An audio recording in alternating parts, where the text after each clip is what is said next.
En aproximar-se, el jardí feia pendent com un turó i les diverses parts de l'estructura s'enlairaven en pisos successius com un teatre.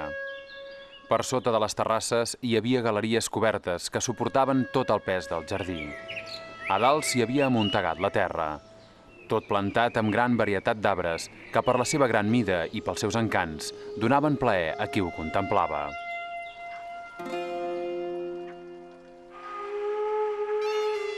Les màquines elevaven l'aigua abundant des del riu, sense que ningú des de l'exterior pogués veure com es feia.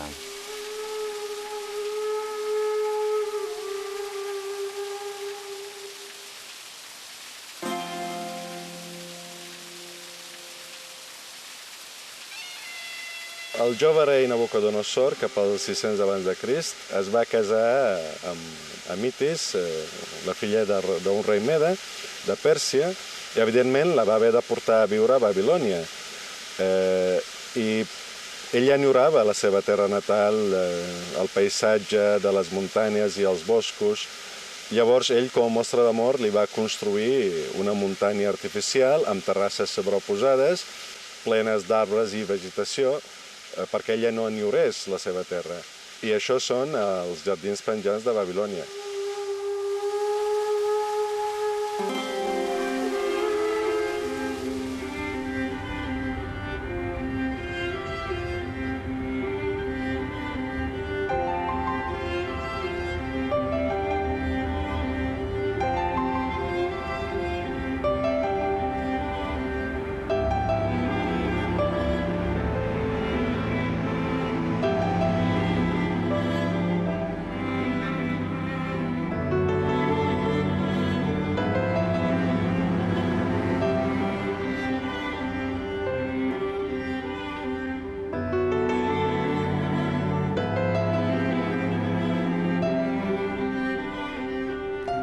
Als anys 60 i 70, arquitectes com Josep Antoni Coderch comencen a potenciar la vegetació com un element important en la construcció d'edificis d'habitatges i d'oficines.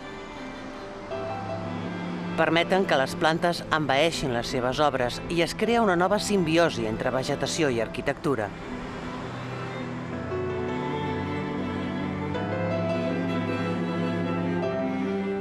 Les terrasses enjardinades s'estenen sobre el coronament dels edificis, com parcel·les de natura damunt la trama urbana. En una reinterpretació vertical de la ciutat-jardí, a la línia del cel de les ciutats apareixen paisatges insòlits.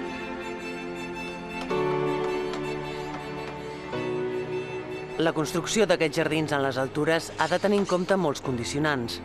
Cal impermeabilitzar perfectament la coberta, assegurar el drenatge i protegir l'obra de la invasió de les arrels amb materials filtrants.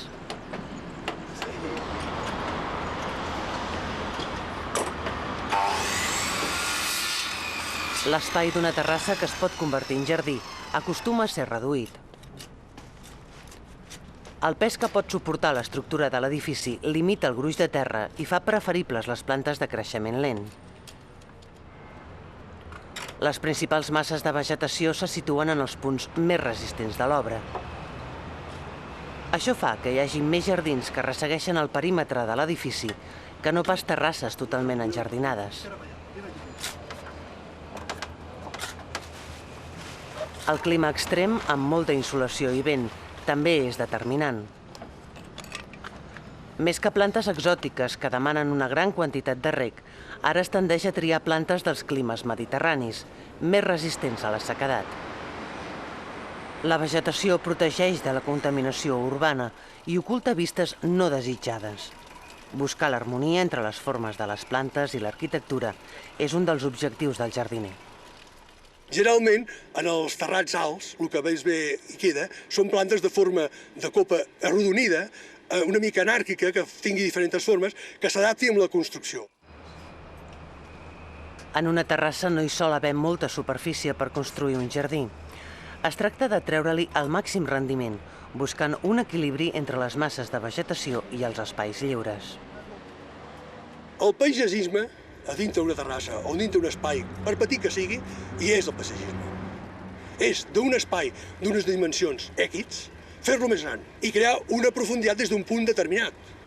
O sigui, obligar que la gent es passegi pel jardí, perquè si des d'un punt ho dominem tot, ja no cal voltar. El jardí es va fent a poc. Després, ha de passar el temps perquè es vagi consolidant i es transformi en un paisatge.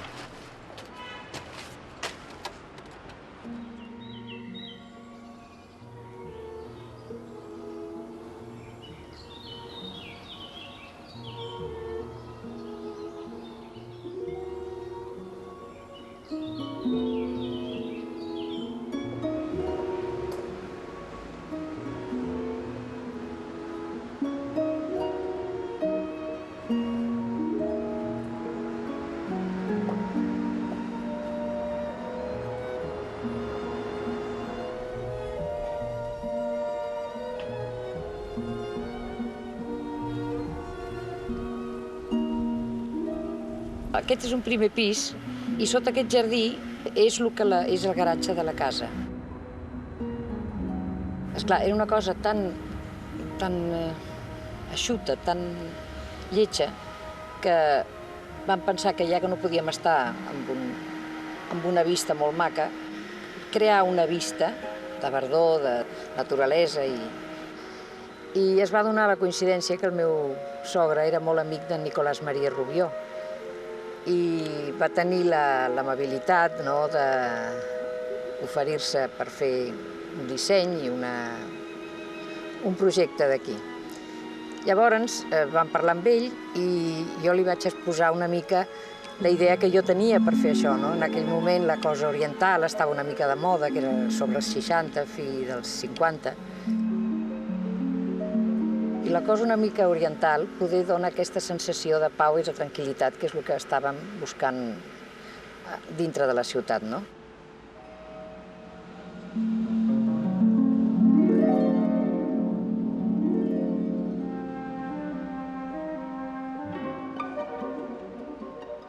Donar al jardí l'aparença d'un paisatge natural va ser un dels ideals de Nicolau Maria Rubió i Tudurí. Va ser juntament amb el seu mestre Jean-Claude Nicolas Forestier, un dels més destacats jardiners del segle XX a Catalunya. Va concebre aquesta terrassa-jardí com un recorregut en què les variades perspectives oculten la realitat d'una superfície reduïda. És el gran repte del petit jardí urbà: fugir dels condicionants d'una geometria rígida i crear un efecte de profunditat.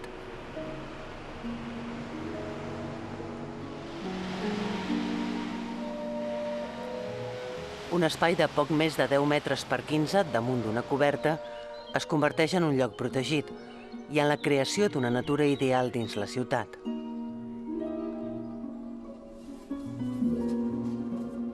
A tots dos ens agrada moltíssim la naturalesa.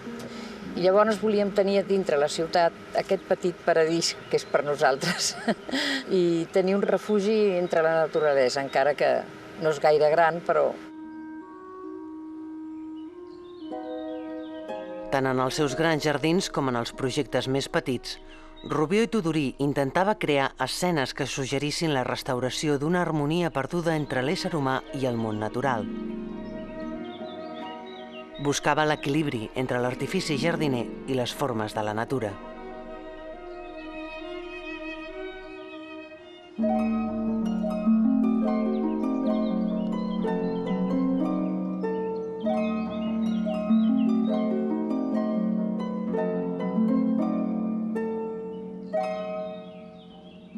quan el va fer el Nicolàs Maria Rubió i Tudurí, sempre em va recomanar que guardés unes proporcions i unes mides dels arbres, perquè el conjunt arquitectònic del jardí, diguéssim, tingués una harmonia, tingués unes mides ajustades.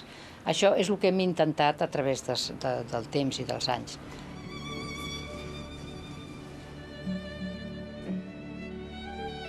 Quan estaves dintre del jardí, estaves envoltada de bellesa, d'estètica i d'equilibri, no? Que és el que nosaltres sentim en aquest jardí. És la gràcia de l'artista, no? De no res, treure un espai de verdor i de natura que sembli que sempre ho has tingut allà. Ell, quan va acabar aquest jardí, donava la impressió que sempre havia estat aquí. És una de les coses que més ens va agradar i que ens va donar la sensació que seria per tota la vida aquest jardí. I realment ja fa 40 anys d'això.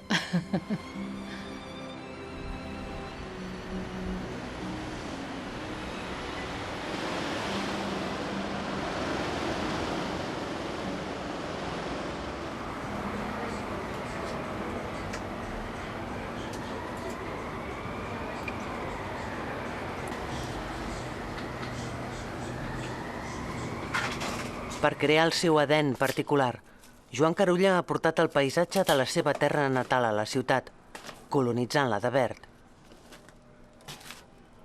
De la mateixa manera que els agricultors d'abans llauraven els pendents de les muntanyes, aquest pagès urbà ha anat guanyant terres de cultiu en un bloc de pisos. A les dues terrasses de casa seva, Joan Carulla hi ha posat arbres fruiters i hortalisses, una fronda de verd que ens fa oblidar totalment que estem bastants metres pel damunt del carrer i on ha recuperat la imatge d'un paradís enyorat.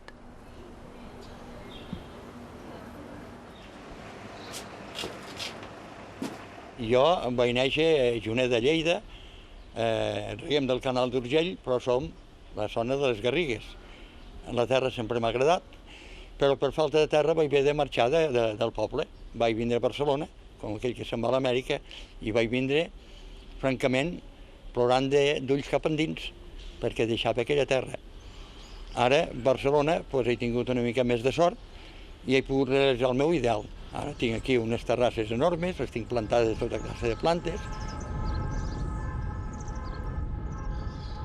Els 100 metres quadrats d'hort de Joan Carulla tot i creix, sense forçar la capacitat de càrrega de l'edifici, gràcies a les solucions tècniques que ell mateix ha anat trobant. He hagut de fer un petit miracle perquè aquí vaig posar 30 tonelades de terra, el qual és molt dificultós, molt, i el miracle de poder tindre prou terra per tot arreu és perquè fa 12 anys que jo no porto deixalles de cap mena, ni fusta ni cartró enlloc, sinó que ho vaig enterrant.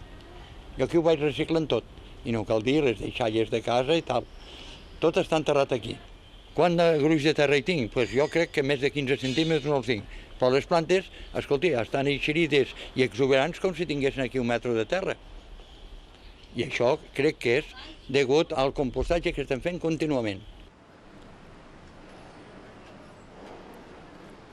Joan Carulla dedica fins l'últim racó del seu hort de 2 altures a la seva devoció per les plantes.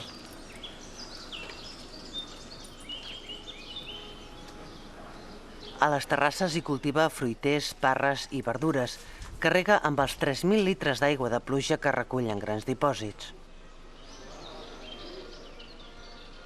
Treballar la terra és gairebé una religió per ell i no es cansa mai d'observar la vida de les plantes. Els veïns del pati d'Illa veuen com es transforma un edifici de ciutat en un paisatge somiat. Jo crec que és una espècie de curiositat que senten. Potser em veuen sempre entretingut aquí, fins els diumenges, els dies de festa, i deuen dir que sóc un esclau, però jo sóc esclau feliç, sóc molt feliç en aquesta classe d'esclavitud. L'idea fonamental és l'admiració i l'agraïment que sento per la creació, per la terra, per aquella terra que fa fam i fa pols, per les plantes. Les plantes són els nostres pulmons. Poder cuidar una planta és agrair a la terra, és agrair la creació. Un cop acomplert el seu somni particular, Carulla imagina una transformació completa de la ciutat. Si totes les terrasses fossin ben aprofitades i algun trosset de terrat, després de protegir-lo i de tindre en compte el pes que fa la terra, em fa l'efecte que es podria veure molts trossets d'oasis en aquesta ciutat. Barcelona mirada des d'un helicòpter fora un vergel.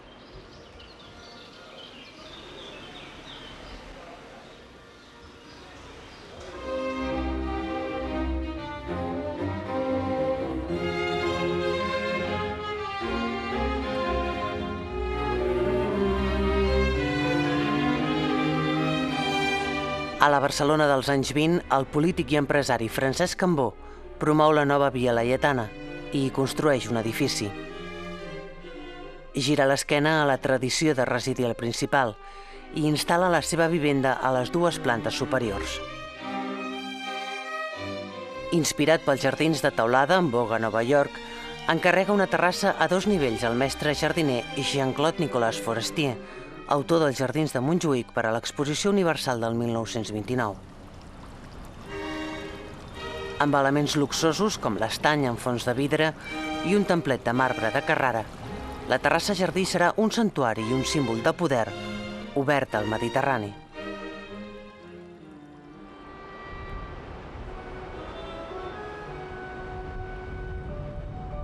En una època que la ciutat es va fer més densa, es capgira la manera de valorar els edificis.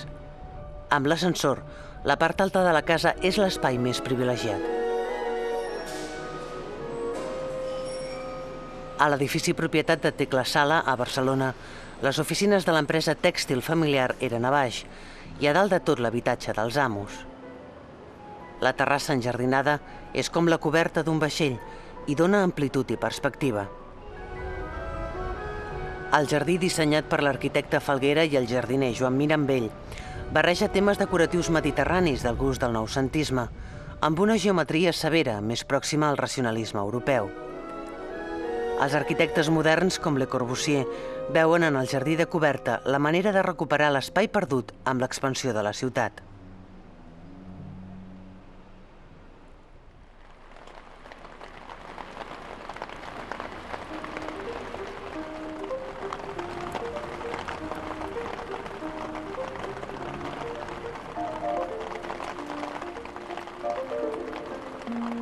Totes les textures i colors de la natura poden existir dins els parterres d'una terrassa enjardinada. En 2 pams de terra es poden cultivar varietat de plantes i també arbres de poca altura. Un món on s'oblida que estem més de 20 metres per damunt del nivell del carrer. Petits paisatges que neixen d'un sentit de les proporcions i que creen un efecte singular, tant des del jardí com vistos des de fora. El fet aquest també de tenir plantes a dalt d'un terrat, i a part del que es representa per un mateix, fa bonic pel carrer, no? Trenca la monotonia, la duresa de les façanes, unes arquitectures doncs, molt uniformes. I vas pel carrer, vens pel carrer de davant o del costat, i van a veure les terrasses i les plantes, i quan veus un terrat, perquè és un terrat això, però coronat amb plantes, amb aquesta verdor que l'embolcalla, trobo que dona un respir i una alegria i penso, veus aquella casa d'allà? També ho podrien fer això, també podrien coronar-ho amb verd. Trobo que disfrutes tu i que en puguin disfrutar els altres, no? Que en pugui disfrutar la ciutat també. La peculiar idea de situar jardins a les terrasses s'ha popularitzat amb el temps i ha anat adoptant estils molt diversos. Amb l'atenció necessària per evitar l'expansió de les arrels i de la humitat, es pot replicar en petit un paisatge rural, amb oliveres, garrofers o salzes. Moltes plantes poden aclimatar-se a les altures d'un edifici i crear un entorn més amable dins la ciutat.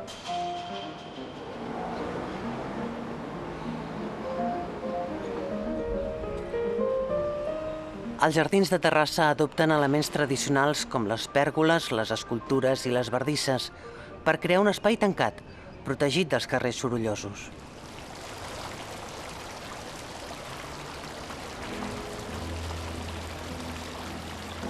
La imitació dels jardins clàssics s'expressa en fonts i altres ornaments, que converteixen la terrassa en una mena d'escenari.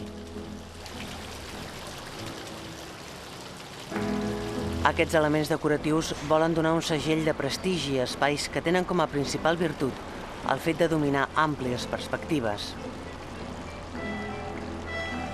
Posar-hi arbres, a vegades molt grans, subratlla aquesta funció simbòlica.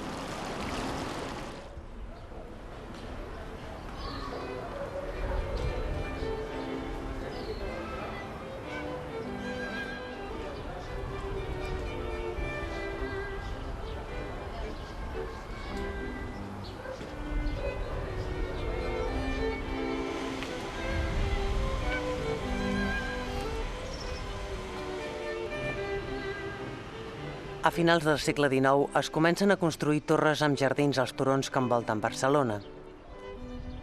És l'època en què Eusebi Güell, inspirat per la idea de la ciutat jardí, projecta amb Antoni Gaudí la urbanització del Parc Güell. Pels voltants, les cases s'adapten al relleu abrupte del terreny.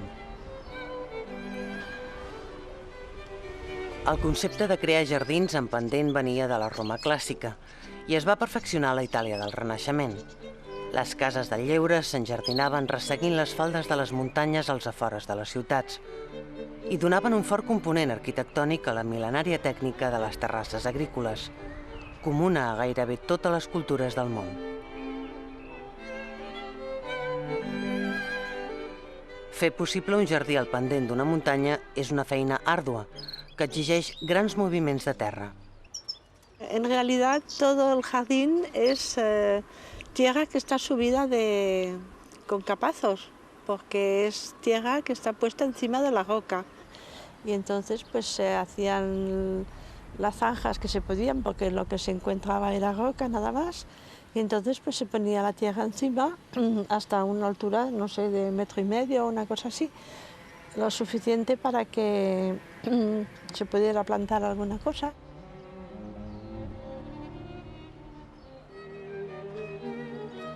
Els pares d'Elisabeth Beckley, procedents de Suïssa, van comprar aquesta original casa a Barcelona després de la Guerra Civil. Gradualment van convertir les terrasses esglaonades de múltiples nivells en un jardí, enlairat sobre la ciutat i el Mediterrani. La primera altura es más pequeña porque aquí había conejos, gallinas y hay una higuera, y después en el segundo era destinado a, digamos, a jardín de flores, ¿eh? Y después en el tercer piso ya era pues para, digamos, cultivo de acelgas, de cosas ya comestibles.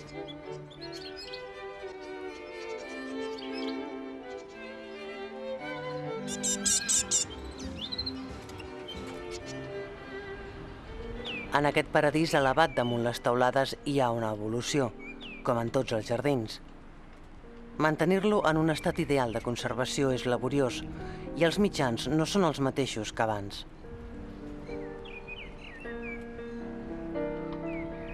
El jardí és una crònica del pas del temps. Claro, después de estar yo dentro del tiesto, pues se han plantado estas plantas, pero que se han hecho muy grandes porque llevan ya pues unos 60 años que están plantadas. El jardín pues ahora desde luego no está muy bien cuidado porque hay muchas hierbas y muchas cosas porque nos lo tenemos que cuidar nosotros. Antes pues ya había jardineros que venían. Y a veces hay plantas que incluso salen solas y desaparecen solas. No he sabido ni cómo se llamaban ni por qué había salido. Aquí pues nosotros el jardín pues dejamos que sea él solo el que se desenvuelva. Y mire, cuando quiere crecer demasiado pues se le pone un freno. Y entonces pues se corta lo que sobra y ya está, y se le riega de vez en cuando y nada más.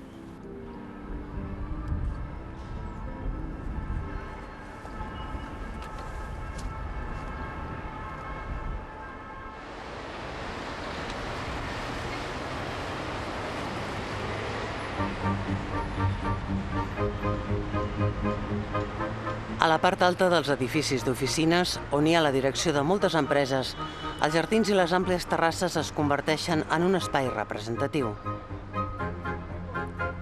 Són un lloc d'expansió i un mirador sobre els carrers del centre de la ciutat. Aquí, la vegetació conquista territoris inesperats per sobre del trànsit. Aquests jardins a les altures són una expressió de l'anhel de dominar la natura i recrear-la en una versió domesticada. L'edifici es converteix en una muntanya artificial coronada d'arbres, com en els mítics jardins penjants de Babilònia. Aquests fragments de natura creen sorprenents contrastos dins la quadrícula urbana.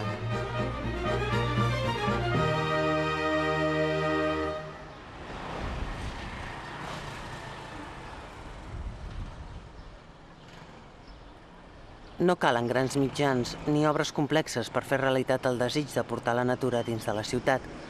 I a dalt d'alguns terrats hi podem trobar sorprenents masses de vegetació. Vicenç Escoin ho ha fet tot a la seva manera. Sense estudiar jardineria, els anys d'afició a les plantes li han ensenyat la manera de transformar el terrat de casa. Amb els seus 30 pins ha creat un bosc particular, del qual disfruten ell i la família.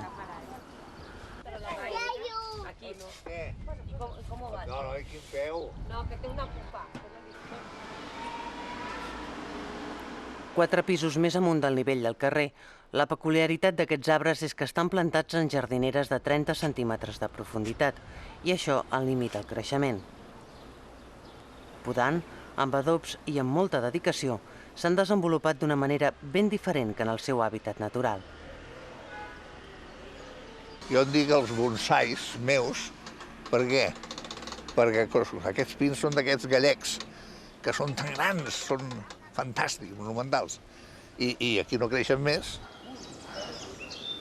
Si aquest pi, normalment a terra, en 20 o 25 anys, tindria 20 metres d'altura, de 4 metres no passa aquí.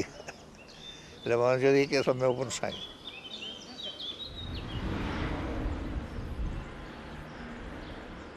Protegit pels arbres, aquest original terrat es converteix en un refugi a recer del sol i del vent.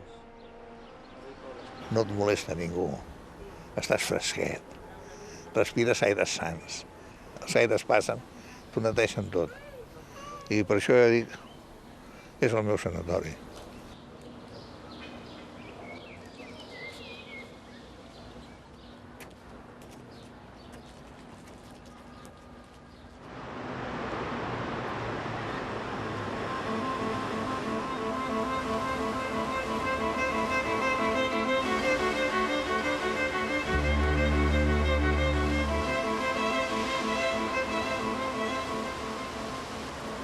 Als anys 70, l'antic concepte dels jardins penjants es va materialitzar a Barcelona en clau tecnològica.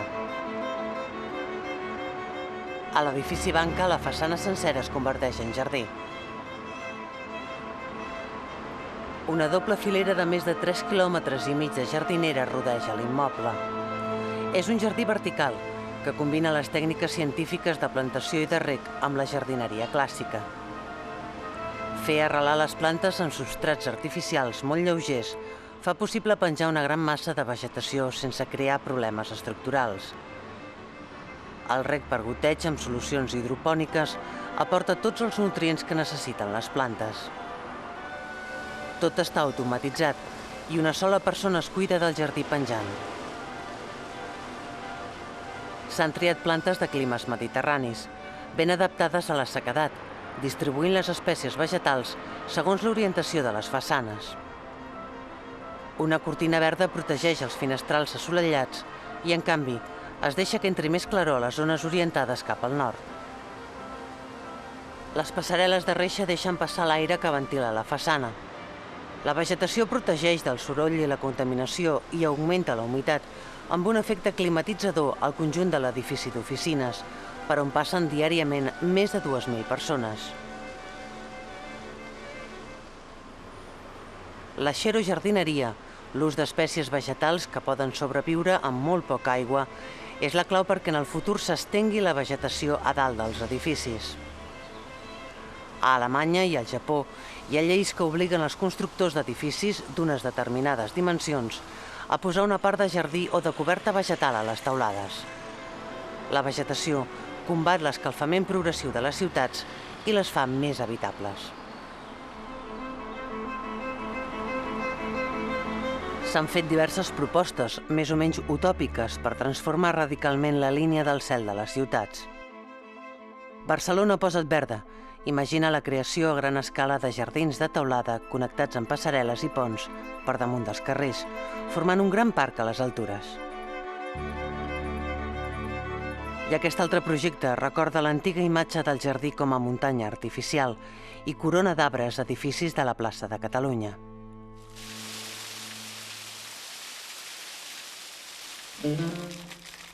Des de l'antiga Babilònia, la imaginació ha perseguit el somni d'estendre paisatges ideals allà on només hi ha aridesa. D'aquest impuls ha nascut una gran varietat de jardins, grans i petits, creats a vegades amb un gran esforç. Tots ells poden convertir-se en una imatge de l'Edèn recuperat.